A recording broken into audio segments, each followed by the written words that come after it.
Hello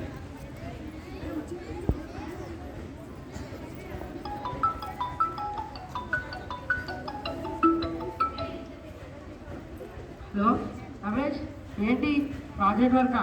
ఇంకెంత? 2 రోజుల్లో complete చేసిన వెంటనే మనం రాజస్థాన్ బయలుదేరాం. ట్రస్ట్ మీ యార్, ఎందుకంటే అది 100 కోట్ల ప్రాజెక్టు. ఇది అసలే పోస్ట్పోన్ అవ్వలేదు. బాయ్ రమేష్, నువ్వు ప్రయాణానికి రెడీ అయిపో.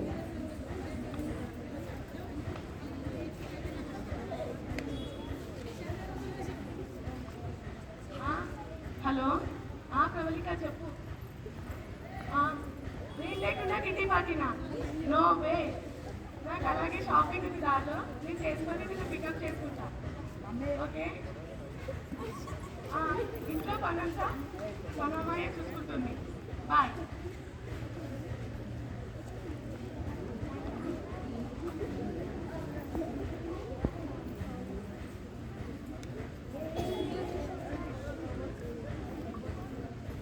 అన్నయ్య మమ్మీ ఎక్కడా?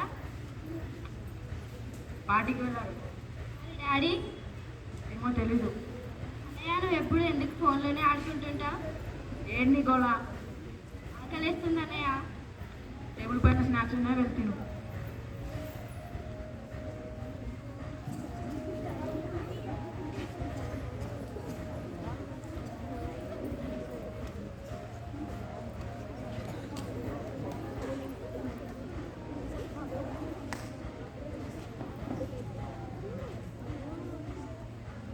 అన్నయ్య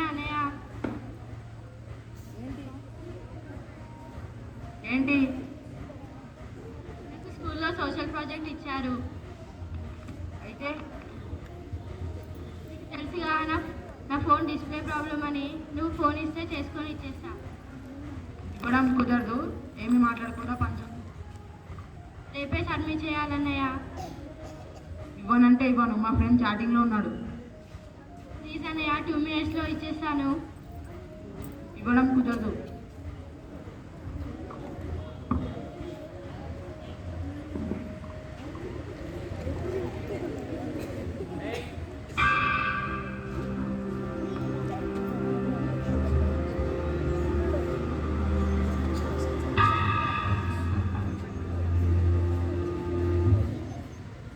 ఎవరు నువ్వు?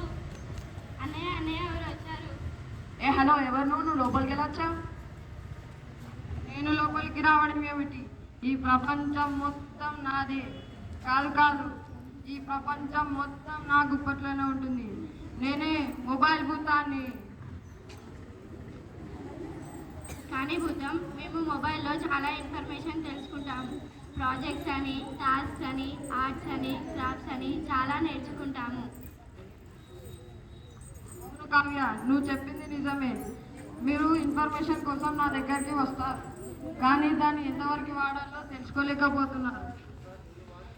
ఫేస్బుక్, ట్విట్టర్, ఇన్స్టా వీళ్ళంతా నా అనుచరులే.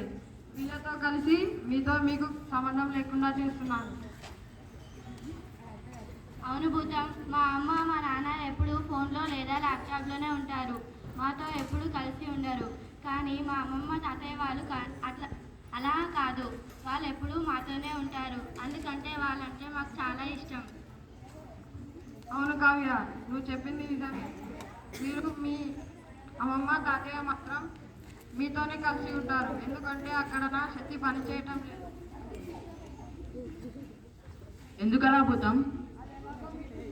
అది ఎలాగో మీకు అర్థం కాదు, కానీ మీరే రండి, మీకే చూపిస్తాను.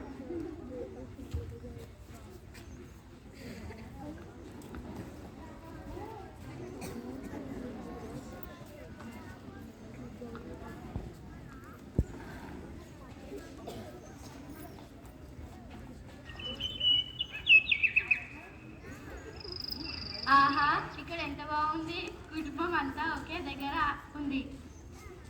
అవును కావ్య, ఈ శబ్దాలను మనం మన ఇంటి దగ్గర ఎప్పుడూ వినలేదు. అవును అన్నయ్య. ఈ శబ్దాలు మీరు ఎప్పుడు వినలేరు, ఎందుకంటే ఇది అలా మీ ఊరిలాగా కాదు. ఇక్కడ సలహా కావాలంటే పెద్దవాళ్ళని కానీ ఇంట్లో వాళ్ళని కానీ అడుగుతారు. అందుకే ఇక్కడ నా శక్తి పనిచేయటం లేదు. మీరు మీ తర్వాతి తరాలందరూ నాకు ఇప్పట్లోనే ఉంటారు.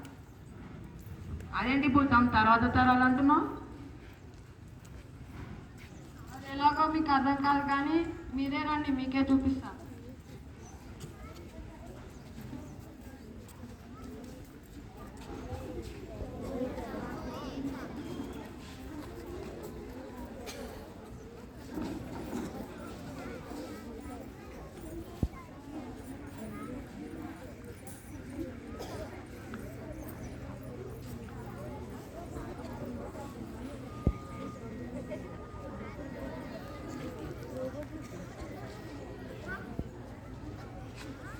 అబ్బా, ఇక్కడ ఎంత శబ్దంగా ఉంది. ఇక్కడ వీళ్ళు ఎలా ఉంటున్నారో ఏమో. అవును కావ్య, ఇక్కడ చాలా శబ్దంగా ఉంది. ఇక్కడ శబ్దంగా ఉంది ఎందుకంటే వీళ్ళు ఏదైనా కావాలంటే కేవలం మెసేజ్ చేస్తారు. హాయ్. ఇతనేంటి అన్నయ్య మనం హలో చెప్తే చాటింగ్ చేస్తున్నాడు. నీకేం తెలీదు, నువ్వు నా వెంటరా. ఏ హాయ్, హలో, హాయ్. ఇతనేంటి ఇలా చేస్తున్నారు భూతం? వీళ్ళు ఒకరితో ఒకరు మాట్లాడుకొని ఎన్నో సంవత్సరాలు అవుతుంది, అందుకే వీళ్ళు కేవలం చాటింగ్ చేస్తున్నారు. ఇలా జరగడానికి వీల్లేదు. మేము టెక్నాలజీని మా అవసరాల కొరకే వాడతాం, కానీ అనవసర వాటి గురించి వాడము. మీరు ఇన్ఫర్మేషన్ కోసం నా దగ్గరికి వస్తారు, అది బాగానే ఉంది, కానీ ఎంతవరకు వాడాలో తెలుసుకోలేకపోతున్నారు. అదే ఇన్ఫర్మేషన్కి మీరు బానిసవుతున్నారు. మీరు చెప్పానుగా, మీరు మీ తర్వాత తరాలందరూ నా గుప్పట్లోనే ఉంటారు. ఇక్కడ టెక్నాలజీ పెరిగిందని ఆనందపడాలో బాధపడాలో తెలియడం లేదు. అవును కావ్య, ఇక్కడ టెక్నాలజీ చాలా బాగా పెరిగిపోయింది. వీళ్ళు ఒకప్పుడు మీలాగే ఉండేవాళ్ళు, మీ తాతయ్య నాన్నమ్మ వాళ్ళ లాగా అందరితో కలిసి ఉండేవారు. వాళ్ళకి ఏమైందో తెలియదు కానీ మధ్యలో మారిపోయారు. ఇలా జరగడానికి వీల్లేదు. మా మాతృభాష కోసం ఎంతోమంది వీరులు వాళ్ళ ప్రాణాలను త్యాగం చేశారు. మేము ఇలా జరగనివ్వము.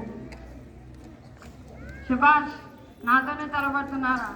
సరిగ్గా ఏడాది తర్వాత చూద్దాం. అప్పుడు చూద్దాం మీ సంస్కారం గెలుస్తుందో నా అధికారం నెగ్గుతుందో.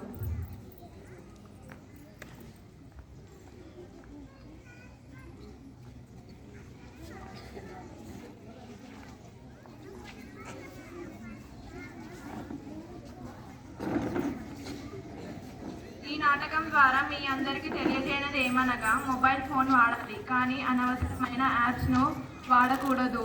వాటిని వాడడం వల్ల సమయం వృధా అవుతుంది.